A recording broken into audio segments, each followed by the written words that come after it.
बरसात भरी रात में एक छोटा रेलवे स्टेशन लगभग खाली था और तेज हवा चल रही थी। प्लेटफॉर्म पर एक दुबला पतला 16 साल का लड़का आरव अकेला बैठा हुआ था। उसकी आंखों में डर और थकान थी क्योंकि वह घर छोड़कर भाग आया था। आरव के पिता बहुत सख्त थे और हर छोटी गलती पर उसे डांटते थे। आज झगड़े के बाद आरव ने सोचा कि अब घर लौटना कभी नहीं।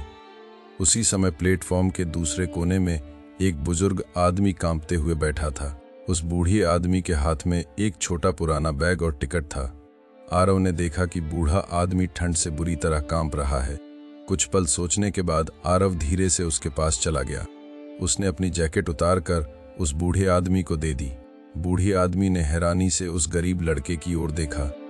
धीमी आवाज में उसने पूछा, बेटा तुम इतनी रात यहाँ क्यों हो? आरव ने सिर झुकाकर कहा कि वह घर से भाग आया है। बूढ़े आदमी ने लंबी सांस ली और मुस्कुराकर कहा, मैं भी कभी भागा था। उसने बताया कि गुस्से में घर छोड़ना आसान है लेकिन वापस लौटना मुश्किल। आरव चुपचाप उसकी बातें सुनता रहा और उसके दिल में हलचल होने लगी। कुछ देर बाद आखिरी ट्रेन स्टेशन पर धीरे धीरे आकर रुकी। बूढ़े आदमी ने टिकट निकाला लेकिन खड़े होने में उसे कठिनाई हो रही थी। आरव ने तुरंत उसका हाथ पकड़ा और उसे ट्रेन तक पहुंचाया। ट्रेन में बैठने से पहले बूढ़ी आदमी ने आरव की आंखों में देखा।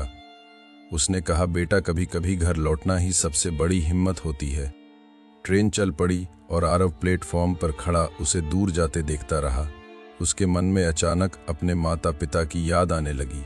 कुछ देर बाद उसने अपना बैग उठाया और घर लौटने का फैसला किया।